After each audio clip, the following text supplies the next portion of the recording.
आश्रम भितिहरवा पश्चिम चंपारण से जन सुराज अभियान के तहत हम लोगों ने जो पदयात्रा शुरू की है उसके करीब 15.5 महीने हो गए हैं। 2 जनवरी को 16 महीना हो जाएगा।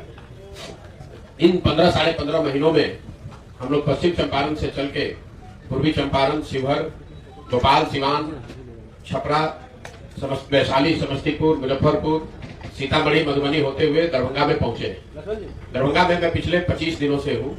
अभी 5-7 दिन और यहाँ दरभंगा में रहेंगे।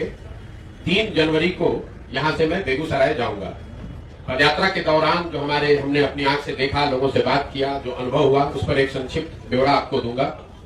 पदयात्रा के उद्देश्य के बारे में भी बताएंगे और उसके बाद जो आपके सवाल होंगे वो आपसे सवाल भी लेंगे। पदयात्रा के 3 मूल उद्देश्य जो है, वो पहला उद्देश्य ये है कि मेरी अपनी जो 15-20 साल की समझ रही है उसके आधार पर बिहार का अध्ययन करके हमने पाया कि बिहार की सबसे बड़ी समस्या ये है कि यहाँ के लोग जिन समस्याओं से, जिन परेशानी, बदहाली से जूझ रहे हैं, उन पर वो वोट नहीं करते हैं। तो 5 बरस आप शिक्षा की बात करते हैं, भ्रष्टाचार की बात करते हैं, सड़क नाली गली की बात करते हैं, लेकिन वोट यहाँ मूलतः लोग 4 वजहों से पिछले 30-35 साल से दे रहे हैं। पहली वजह है जाति। लोग जाति के आधार पर बड़ी संख्या में वोट करते हैं, लेकिन ये भी सच्चाई नहीं है कि बिहार में हर आदमी जाति पर ही वोट कर रहा है, क्योंकि अगर बिहार में हर व्यक्ति जाति पर ही वोट करता तो माननीय मोदी जी को तो कोई वोट ही नहीं मिलता। या जो मुसलमान समाज के लोग लालू जी को वोट करते हैं वो भी जाति पर वोट नहीं करते हैं। तो पहला एक बड़ा वर्ग जरूर है जो जाति पर वोट करता है, लेकिन एक बहुत बड़ा दूसरा वर्ग है जो जाति के बजाय धर्म के आधार पर या राष्ट्रवाद के नाम पर भाजपा को वोट करता है। तीसरा एक बहुत बड़ा वर्ग है जो लालू जी के डर से भाजपा को वोट करता है। और चौथा जो मुसलमानों का एक तबका है जो भाजपा के डर से लालू जी को वोट करता है। तो अगर आप बिहार के वोटिंग पैटर्न को देखेंगे, इन्हीं 4 वजहों से करीब 2/3 से ज्यादा लोग वोट करते हैं। जाति के नाम पर, धर्म के नाम पर, या लालू जी के डर से भाजपा को, भाजपा के डर से लालू जी को। तो लोगों को जाकर, पदयात्रा का जो पहला उद्देश्य इसी से जुड़ा हुआ है कि लोगों को जाकर ये बताया जाए कि अगर आपको अपनी जिंदगी, अपने बच्चों की जिंदगी सुधारनी है तो आपको कहीं न कहीं अपने बच्चों के लिए, अपने बच्चों के भविष्य के लिए वोट करना होगा। दूसरा पदयात्रा का उद्देश्य ये है कि बिहार में लोग बताते हैं कि हमारे पास विकल्प नहीं है, तो विकल्प के अभाव में गलत दल और नेता को वोट न करना पड़े, इसलिए एक नया दल और नया विकल्प बनाया जाए। फर्क सिर्फ इतना है कि वो दल प्रशांत किशोर या कोई व्यक्ति, कोई परिवार, कोई जाति विशेष न बनाए, उसको बिहार के सारे लोग मिलकर बनाए। पदयात्रा से पहले मैंने बिहार में एक अध्ययन कराया, सर्वे कराया, तो उसमें पता चला कि 50% से ज्यादा, आधे से ज्यादा बिहार के लोग ऐसा मानते हैं कि बिहार में एक नए दल और एक नए विकल्प की जरूरत है। इसका मतलब ये जरूरी नहीं है कि हर आदमी जनसुराज चाहता है या प्रशांत किशोर को चाहता है, लेकिन आधे से ज्यादा बिहार के लोग ऐसा मानते हैं कि बिहार में एक नए दल और विकल्प की जरूरत है, तभी बिहार में सुधार हो सकता है। तो पदयात्रा का दूसरा उद्देश्य है कि बिहार में लोगों की मदद से एक नया दल और विकल्प बनाया जाए, ताकि यहाँ के मतदाताओं को मजबूरी में किसी गलत दल और नेता को वोट न करना पड़े। पदयात्रा का तीसरा उद्देश्य ये है, अगर लोगों की बात समझ में आ जाए, लोग सही लोगों का चुनाव कर भी दें, तो भी बिहार का विकास तब तक संभव नहीं है जब तक बिहार के विकास के लिए जमीनी हकीकत को समझकर एक सोची समझी रणनीति न हो, योजना न हो। इस पदयात्रा के दौरान पूरे 8,500 पंचायतों के विकास के अगले 10 साल की योजना बनाना इसका एक उद्देश्य है। हर पंचायत की स्थिति को समझकर, वहां की परेशानियों को समझकर अगले 10 साल में उस पंचायत को कैसे विकसित बनाया जा सकता है, वो योजना भी हम लोग पदयात्रा के दौरान बनाते हैं। पंचायत को कैसे विकसित किया जाए, उसमें सारी समस्याओं के साथ साथ 3 मूल बातें हम लोग जिसका उपाय निकाल रहे हैं। पहला कि हर पंचायत में यहाँ के बच्चों के पढ़ने के लिए अच्छी व्यवस्था कैसी बनाई जाए। दूसरा, बेरोजगारी और पलायन जो बिहार की सबसे बड़ी समस्या है, उससे निपटने के लिए हर पंचायत में 800 से 1200 नए रोजगार के अवसर कैसे पैदा किए जाएं।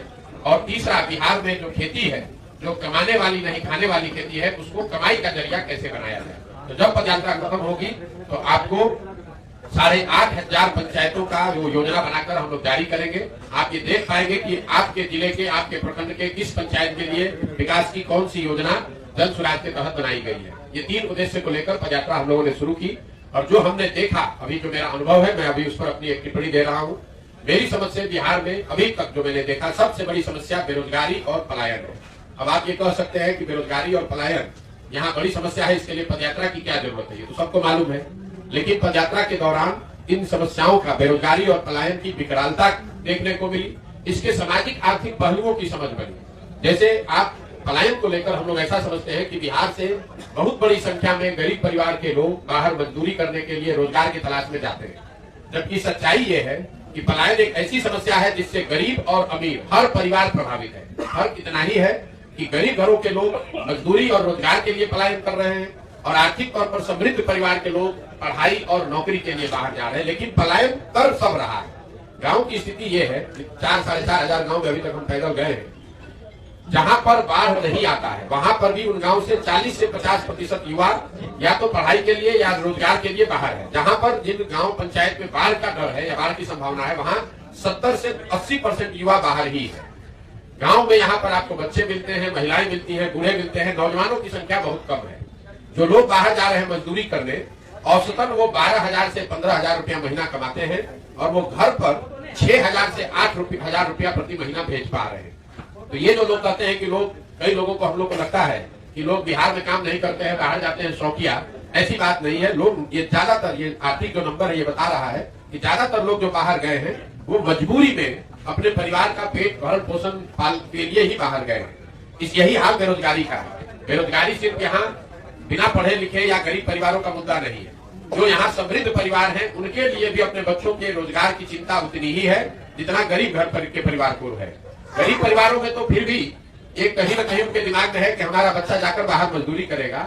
बेरोजगारी पढ़े लिखे और समृद्ध परिवारों के लिए ज्यादा बड़ा मुद्दा है। गाँव में जब हम लोग चलते हैं, जिसके पास 10, 15, 20 बीघा जमीन है, वो लोग भी अपने बच्चों के रोजगार के लिए 15-20 हजार रुपए की नौकरी के लिए भी लोग हाथ जोड़ने को तैयार है। भैया किसी तरह कोई 15,000 का नौकरी लगवा देते, क्योंकि उसके पास 15-20 बीघा जमीन है लेकिन उससे उसको आमदनी नहीं है। तो बेरोजगारी और पलायन यहाँ सर्वस्पर्शी सबसे बड़ा मुद्दा अभी तक 16 महीने में हमें दिखा। दूसरा जो सबसे बड़ा परेशानी दिखी वो है शिक्षा व्यवस्था का पूरी तरीके से ध्वस्त हो जाना। बिहार में शिक्षा व्यवस्था बहुत अच्छी कभी नहीं रही है। मैं स्वयं बिहार के सरकारी विद्यालय से पढ़ा हूँ और हम लोगों ने देखा है कि यहाँ किस तरह की पढ़ाई की व्यवस्था रही है। लेकिन आज से 20-25 साल पहले हर जिले में, प्रखंड में 1-2 सरकारी विद्यालय ऐसे जरूर थे जहाँ पढ़कर आप जीवन में आगे बढ़ सकते थे। अभी 20-25 बरस से समता मूलक शिक्षा नीति के नाम पर जो व्यवस्था बनाई गई है, इसमें कुछ भी नहीं बचा है। नतीजा, कई लोगों को लगता है कि यहाँ जो शिक्षा व्यवस्था खराब है उसकी 2 वजह लोग गिनाते हैं। एक कि यहाँ शिक्षकों की गुणवत्ता अच्छी नहीं है, दूसरा कई लोग बताते हैं कि खिचड़ी बट रहा इसलिए पढ़ाई नहीं है। दोनों वजह सही वजह नहीं है।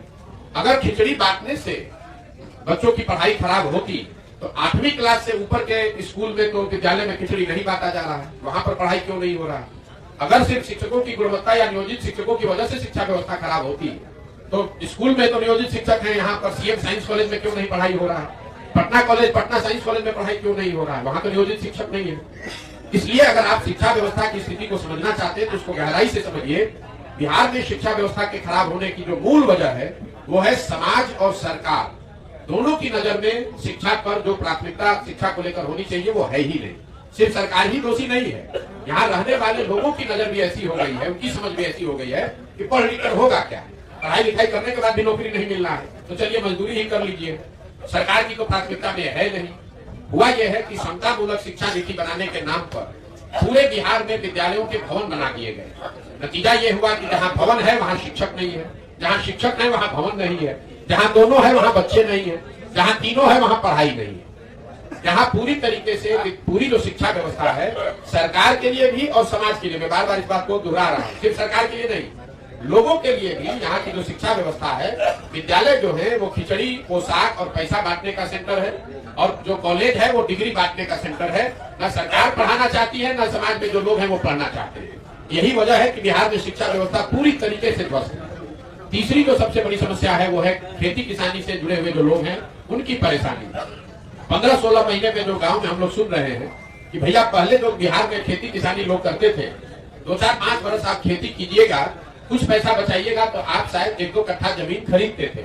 आज किसानों की स्थिति बिहार में ये है कि अगर आपके घर में कोई नौकरी नहीं करता है, बिजनेस व्यापार नहीं है, सिर्फ खेती करने वाले लोग ऐसे हैं, अगर आपके घर में बेटी की ब्याह का शादी हो जाए, कोई बीमार पड़ जाए तो किसान को 1-2 कट्ठा जमीन बेचे बगैर उपाय नहीं है। इसकी मूल वजह जो हम लोग को अभी तक समझ में आई है, बिहार में किसानों की बदहाली के 3 कारण है।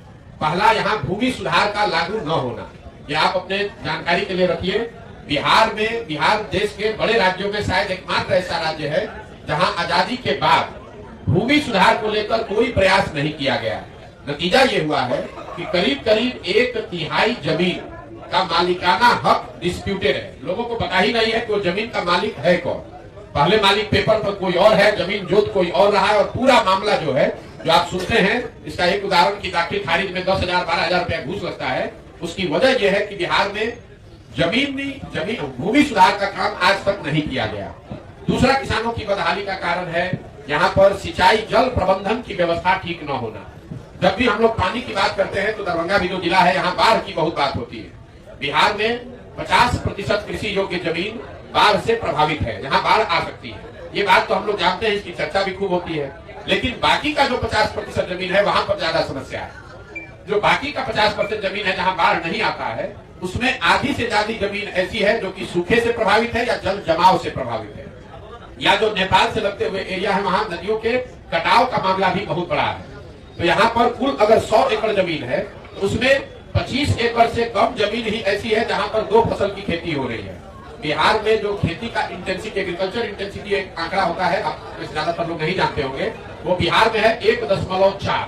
मतलब अगर 2 हो तो उसका मतलब है कि 1 एकड़ में 2 बार खेती होती है। बिहार में पूरे बिहार का कृषि एग्रीकल्चर इंटेंसिटी है 1.4। दरभंगा में कृषि इंटेंसिटी है 1.1।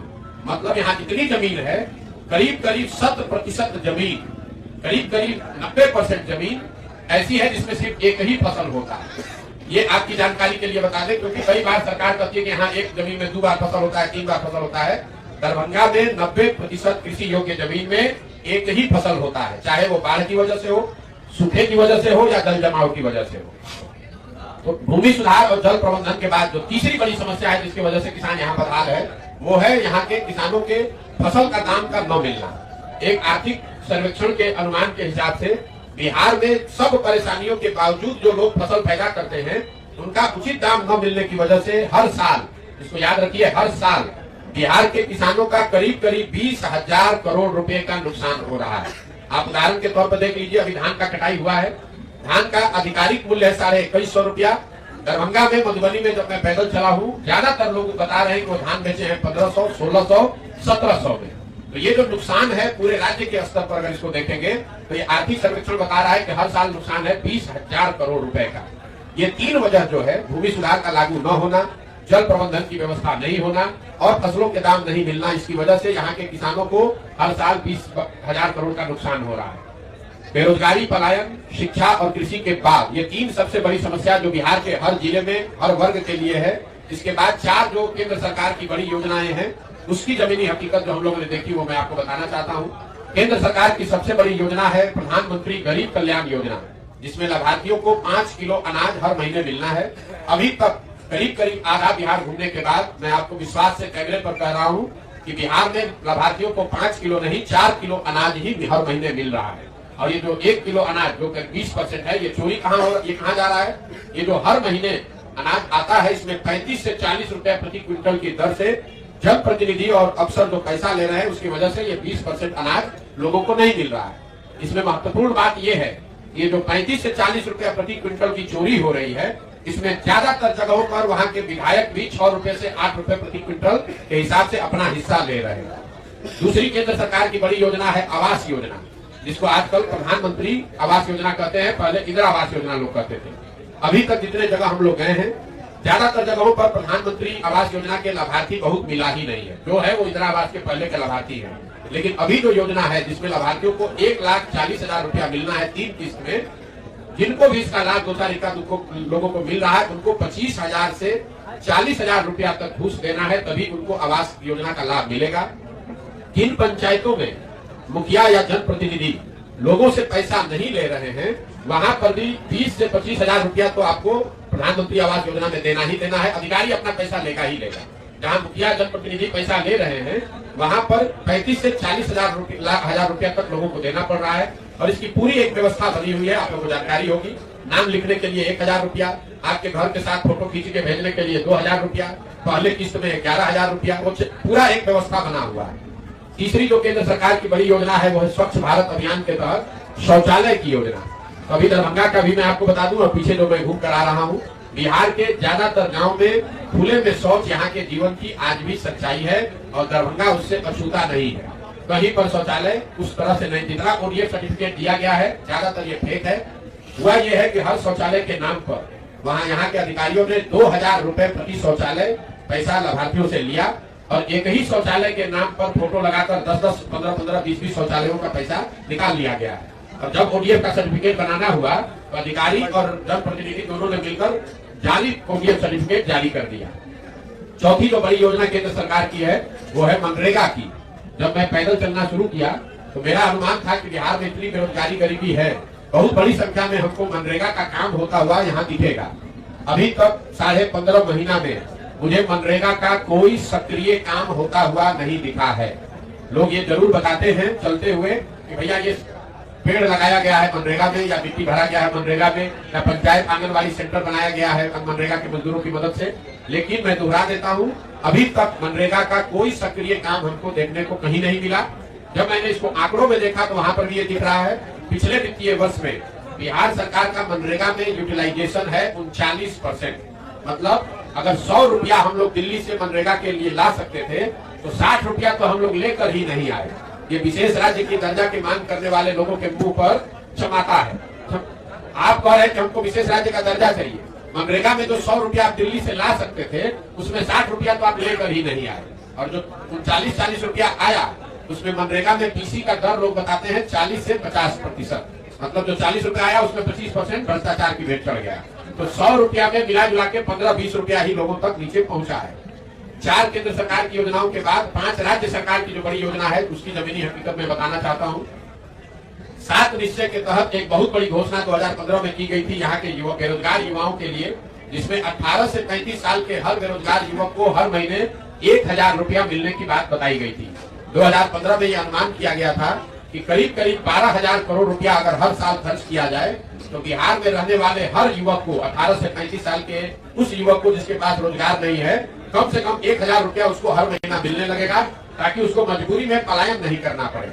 आज तक इस योजना को शुरू ही नहीं किया गया। हमारे अभी तक 16 महीने में हमको इसका कोई लाभार्थी नहीं मिला, कोई पत्रकार बंधु ने इस पर कोई सवाल नहीं पूछा। दूसरी जो बड़ी योजना थी राज्य सरकार की वो है स्टूडेंट क्रेडिट कार्ड की। 2014-15 में बिहार में मैंने एक अध्ययन कराया था जिसमें पता चला कि 1/3 बिहार के परिवार, करीब 1.25 करोड़ परिवार ऐसे हैं जो अपने बच्चों को 12वीं के आगे आर्थिक स्थिति की वजह से नहीं पढ़ा सकते। इसलिए स्टूडेंट क्रेडिट कार्ड की योजना शुरू की गई थी कि अगर 12वीं के बाद बच्चे पढ़ना चाहते हैं तो सरकारी गारंटी पर उनको बैंक से पैसा मिलेगा। जब तक वो पढ़ाई पूरी करे, नौकरी हासिल करे, तब तक बैंक से वो पैसा मिलता रहे, ताकि लोग जब नौकरी मिल जाए उसके बाद उस पैसे को वापस कर सके। कुल 1,25,00,000 परिवार के बच्चों को इसका लाभ मिलना चाहिए था। बिहार सरकार का अपना आंकड़ा बता रहा है कि कुल जमा 9 लाख लोगों को इसका अभी तक लाभ मिला है और इस योजना को भी धीरे धीरे ठंडे बस्ते में डाल दिया गया है। तीसरी बड़ी योजना जिसकी आप लोग खूब चर्चा करते हैं वो है नल जल योजना। 2015 में सिर्फ 3% बिहार के घरों में पानी की सुविधा, पेयजल की सुविधा नल या चापाकल से थी। सिर्फ 3% घरों में पानी की सुविधा थी। ये अनुमान किया गया कि अगर 25,000 करोड़ रुपया 5 वर्ष में खर्च किया जाए तो बिहार में करीब 100% घरों में नल से पानी पहुंचाया जाएगा। योजना शुरू हुई, सरकार ने पैसा खर्च भी किया, लेकिन तकनीकी और आर्थिक जो गलतियां उसमें हुई उसका नतीजा ये है कि सरकार का दावा है कि 2/3 से ज्यादा घरों में नल से पानी पहुंच गया है। जमीनी हकीकत यह है कि 2/3 से ज्यादा घरों में नल का पानी नहीं पहुंचा है, या पहुंचा तो चलकर बंद हो गया। तीसरी जो यहाँ और एक जो बड़ी योजना थी, जो 7 निश्चय की सबसे बड़ी योजना थी, वो है नाली गली के पक्कीकरण की योजना। 2015 में यह अनुमान किया गया था कि अगर 5 वर्ष में 80,000 करोड़ रुपया, ये योजना है 80,000 करोड़ की, 80,000 करोड़ रुपया अगर खर्च किया जाए तो बिहार के हर घर से निकलने वाले नाली को का पक्कीकरण किया जाएगा। उस नाली को लाकर एक गांव में बड़े नाले से जोड़ा जाएगा, ताकि बड़े नाले के जरिए गांव के पानी को बाहर निकाला जा सके। अभी तक किसी भी घर के नाली के पक्कीकरण की बात मुझे दिखी नहीं है।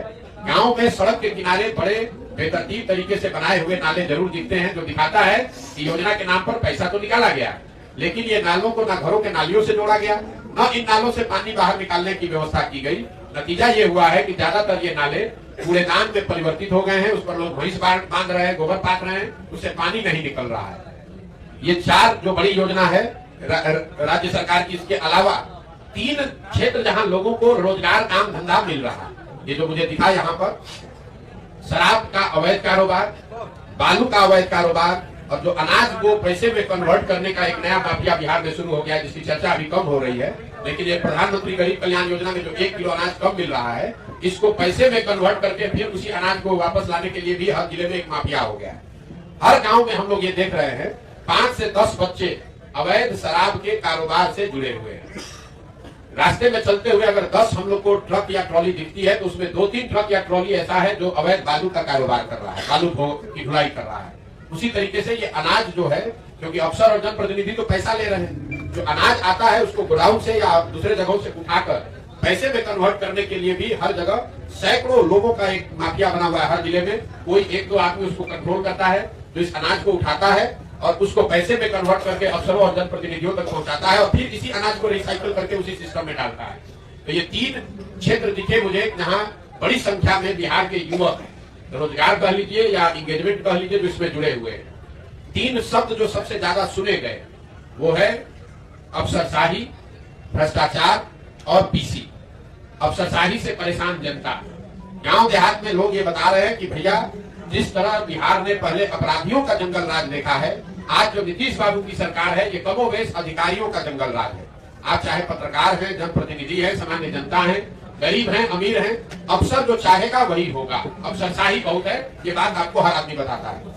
दूसरा, सरकारी विभागों में फैला हुआ भ्रष्टाचार, चाहे आपको दाखिल खारिज कराना है, राशन कार्ड बनाना है, जन्म मृत्यु प्रमाण पत्र बनाना है, पासपोर्ट वेरिफिकेशन करना है, कोई ऐसा सरकारी विभाग नहीं है पंचायत में, ब्लॉक में, अनुमंडल जिला में जहां बिना पैसा दिए हुए आप काम करा सके। और तीसरा जो शब्द है वो है पीसी। सरकारी योजना चाहे केंद्र सरकार की हो या राज्य सरकार की, हर योजना में 20% से 50% की दर से पीसी का काटा जाना और उसका जनप्रतिनिधियों और अफसरों में बराबर बंटवारा होना, उसकी भी व्यवस्था बिहार में बहुत व्यवस्थित तरीके से लोगों ने उसकी व्यवस्था कर ली है। 2 क्षेत्र जहां सुधार दिखा वो है बिजली और सड़क। निश्चित तौर पर बिहार में बिजली हर गांव में, हर टोले में पहुंच गई, इसमें कहीं कोई दो मत नहीं है। जहां पर भी हम लोग गए वहां ये दिखा, लोग बता रहे हैं कि घर घर बिजली आ गई है। लेकिन बिजली को लेकर जो लोगों की समस्या है वो है कि बिजली के लोगों की नजर में बिजली का जो बिल आ रहा है वो गलत आ रहा है या बहुत ज्यादा आ रहा है। लोग रास्ते में बताते हैं कि भैया 5,000 का बिल आ गया, 10,000 का, कई लोग 50-60 हजार, 1 लाख 1.5 लाख का भी बिल दिखा रहे हैं। एक बार बिल अगर आपका गलत आ गया तो जो लोग बता रहे हैं कि या तो आप लोग अदालत का चक्कर लगाइए या DCLR का ऑफिस घूमते रहिए, आपका कनेक्शन कट जाएगा, फिर कोई उपाय नहीं है। दूसरा, कुछ क्षेत्रों में स्मार्ट मीटर के रिचार्ज को लेकर भी लोगों ने बहुत तकलीफ बताई है कि लोग इतने गरीब हैं, उनके पास पैसा नहीं है, एक बार स्मार्ट मीटर खत्म हो गया तो रिचार्ज नहीं कराने की वजह से लोगों को अंधेरे में रहना पड़ रहा है। सड़क को लेकर निश्चित तौर पर नेशनल और स्टेट हाईवे में सुधार हुआ है और वो सुधार दिख रहा है, लोग बता भी रहे हैं। लेकिन जो ग्रामीण सड़क है, चाहे वो पंचायती राज की सड़क हो, ग्रामीण कार्य आरओ की सड़क हो, प्रधानमंत्री मुख्यमंत्री संपर्क योजना की सड़क हो, उन सड़कों की स्थिति लोग जो बता रहे हैं, जो हम रास्ते में देख रहे हैं, कमोबेश वही है जो लालू जी के जमाने में होती थी। सड़कों में भी रख रखाव के अभाव में या बहुत ज्यादा भ्रष्टाचार की वजह से ग्रामीण सड़कों की स्थिति भी बिहार में वही हो गई है जो पहले थी। एक क्राइम को लेकर मैं आपको बता दूं, अंतिम बात हमारी ओर से, जब मैंने चलना शुरू किया था तो उसके 3 महीने पहले महागठबंधन की सरकार बनी थी। तो ज्यादातर लोग रास्ते में बताते थे कि भैया महागठबंधन का सरकार बना है, राजद वाले आए हैं, देखिए कानून व्यवस्था बिगड़ेगा, क्या होगा। लोगों के मन में एक डर था। लेकिन मैं 25 साल के जनवरी फरवरी से जब मैं सिवान से आगे बढ़ा हूँ तो ये डर अब यथार्थ में परिवर्तित होता दिख रहा है। लोग आकर डेली बताते हैं यहाँ मुखिया की हत्या हो गई, यहाँ लूट हो गया, यहाँ अपहरण हो गया। तो धीरे धीरे वो क्राइम जो है वो वापस आ रहा है और बड़ी तादाद में लोगों के मन में ये जो डर था वो कहीं ना कहीं चरितार्थ होता, सच्चाई बनता दिख रहा है। पिछले साल का जो क्राइम का डाटा है यहाँ का, बिहार का, नेशनल क्राइम ब्यूरो के स्टैटिस्टिक्स के हिसाब से पिछले साल 2022 में 21 के मुकाबले करीब 24% ज्यादा क्राइम हुए अक्रॉस ऑल कैटेगरी। 24%, 1/4 से ज्यादा क्राइम बढ़ा है। इस साल का भी आंकड़ा भी आएगा तो भी आपको बताएंगे। मोटे तौर पर मेरा अभी तक का ये अनुभव रहा है, जनरली लोगों में एक उदासीनता या सरकार के प्रति गुस्सा, कुछ लोग बहुत गुस्से में हैं, कुछ लोग उदासीन हैं, लेकिन कोई ऐसा शायद ही इक्का दुक्का मिलता है जिसको इस सरकार से बहुत भरोसा है या उत्साह है कि देखिए इस सरकार में अब आगे क्या होता है। ज्यादातर लोगों ने मान लिया है कि इस सरकार से तो कुछ होने वाला नहीं है। ये मेरी अभी तक की समझ है। अब आपके जो सवाल है वो आप सवाल कर सकते हैं। बहुत बहुत धन्यवाद।